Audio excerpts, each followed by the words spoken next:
Shalom, selamat pagi, salam sejahtera bagi kita semua, Bapak Ibu yang terkasih di dalam nama Tuhan Yesus. Kebenaran firman Tuhan kita pada hari ini dengan tema Allah yang diam bukan berarti Allah yang tidak hadir. Namun sebelumnya, mari kita berdoa. Bapa kami yang di surga, terima kasih buat kasih-Mu yang besar bagi kami semua. Kami akan membaca dan merenungkan kebenaran firman-Mu. Berkati kami dengan hikmat-Mu, di dalam nama Yesus kami berdoa. Amin. Firman Tuhan kita pada hari ini terambil dari kitab Rut pasal yang pertama ayat yang ke-20 sampai 21.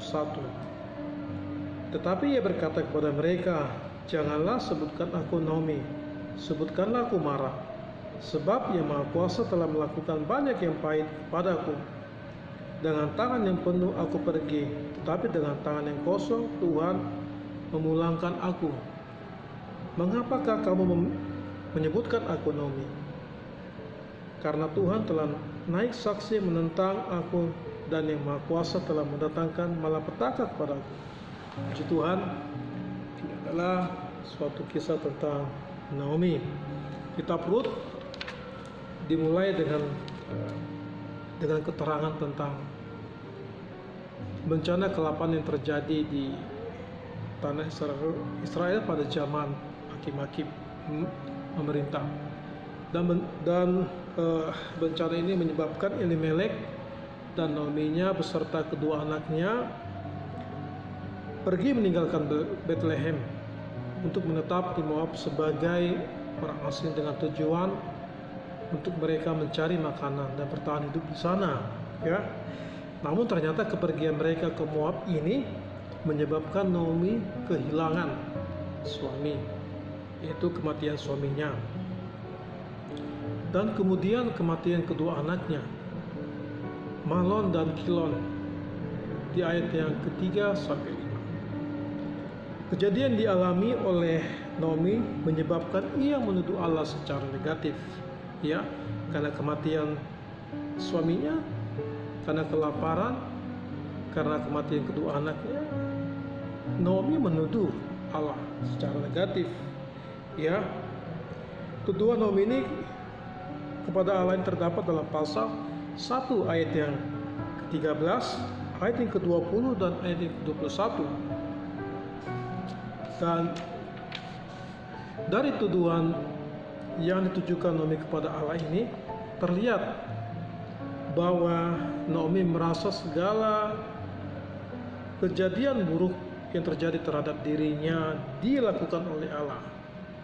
Dan Naomi merasa bahwa kelaparan yang terjadi dan kemudian kehilangan orang-orang yang dicintai dan kemudian kehilangan semua harta miliknya merupakan perbuatan Allah terhadap dirinya. Ya, ini menjadi gambaran bagi kita, ya. Mungkin kita pernah mengalami suatu pergumulan yang sangat berat, dan mungkin pada hari ini juga kita mengalami suatu permasalahan yang berat. Kita mengalami suatu penyakit, dan kita secara tidak langsung menyalahkan Allah, menuduh Allah secara negatif, sama yang dilakukan oleh Naomi. Namun jika dilihat dari awal, maka semua hal yang buruk yang dialami oleh Naomi dimulai dengan apa tadi? Pertama, dengan bencana kelaparan yang terjadi di Israel. Oleh karena kelaparan inilah yang memaksa Elimelek dan keluarganya meninggalkan Bethlehem dan mengungsi ke Moab. Dan lalu dimulailah semua malapetaka ini yang dialami oleh Naomi. Dalam hal ini seolah-olah Allah berdiam diri. Allah berdiam diri dan tidak menolong umatnya dari bencana. Ya, hal ini yang mungkin kita rasakan saat ini.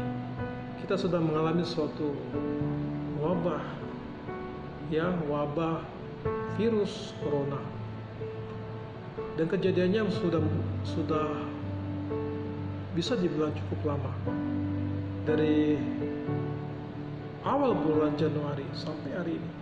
Seolah-olah tidak ada keajaiban yang muncul. tidak ada pertolongan Tuhan bagi umat Tuhan. Dan kita melihat bahwa wabah ini sangat lama berlalu, membuat orang menjadi bosan di rumah, membuat orang jadi mengalami suatu masalah bertambah. Ada yang tidak bekerja, ada yang punya masalah yang semakin menumpuk, sehingga ini akan menyebabkan kita berpikir negatif kepada Allah. Apakah Allah masih ada atau tidak? Dan dari kisah ini kita akan belajar bahwa di tengah situasi yang tidak menyenangkan bagi kita, di tengah situasi yang tidak menyenangkan yang dialami oleh Naomi, namun Allah tetap bekerja.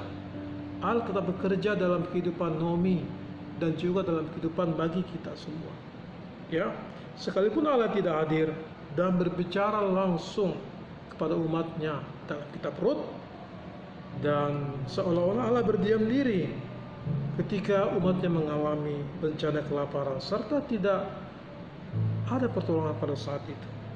Ya, oleh karena itu segala sesuatu yang terjadi dalam kehidupan umatnya semua dikendalikan oleh Allah sendiri. Semua terjadi dalam kehidupan bumi ini saat ini, kita percaya dengan iman dan meyakini bahwa semuanya ada dalam kendali Tuhan. Tuhan mengendalikan isi dunia ini. Tuhan mengendalikan seluruh umat Tuhan dan melindungi umat Tuhan. Mungkin Allah tidak kelihatan, Tuhan tidak kelihatan bagi kita, tapi percayalah, di tengah situasi ini Tuhan akan memberikan jalan keluar bagi kita. Kita mungkin tidak sadari, tetapi Tuhan akan selalu menyertai kita. Dan dari hal ini kita akan merenungkan bahwa pertama, sekalipun Allah tidak menunjukkan dirinya bagi kita, ya, Allah hadir dalam hidup kita. Allah selalu hadir dalam seluruh kehidupan umatnya dan berkarya untuk menggenapi tujuan dan rencananya yang mulia bagi kita. Kemudian Allah sedang bekerja untuk menggenapi rencana yang mulia bagi kita, bagi bumi. Karena itu, apapun terjadi dalam hidup ini, selalu percaya kepada Tuhan. Di tengah situasi yang tidak menyenangkan saat ini, janganlah kita meninggalkan Tuhan. Janganlah kita semakin takut, janganlah kita semakin khawatir. Karena percayalah, apa yang dialami oleh Naomi, Tuhan sanggup menolongnya. Menarik, di akhir kisah ini, di akhir kisah kitab Rut ini, Naomi mengalami suatu kemurahan Tuhan yang luar biasa. Dia mendapatkan seorang menantu yang bernama Rut. Kemudian Rut menikah, mendapatkan seorang laki-laki bernama Boas. Dan dari kedua orang ini mereka melahirkan seorang bernama Obed yang menjadi keturunan nenek moyang Daud, ya. Dan di akhir kisah ini Naomi mengalami sukacita yang besar. Memang di awal kisah ini Naomi merasa Allah tidak adil, Allah tidak menolong dia pada waktu itu. Tapi Tuhan selalu bekerja dalam hidup Naomi dan selalu juga bekerja dalam hidup kita. Dan apa yang terjadi bagi kita hari ini, serahkan semua kepada Tuhan.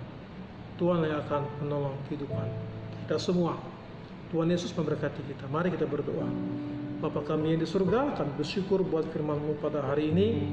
Hamba berdoa buat seluruh jemaat Tuhan, gereja Isa Masih dimanapun berada pada hari ini.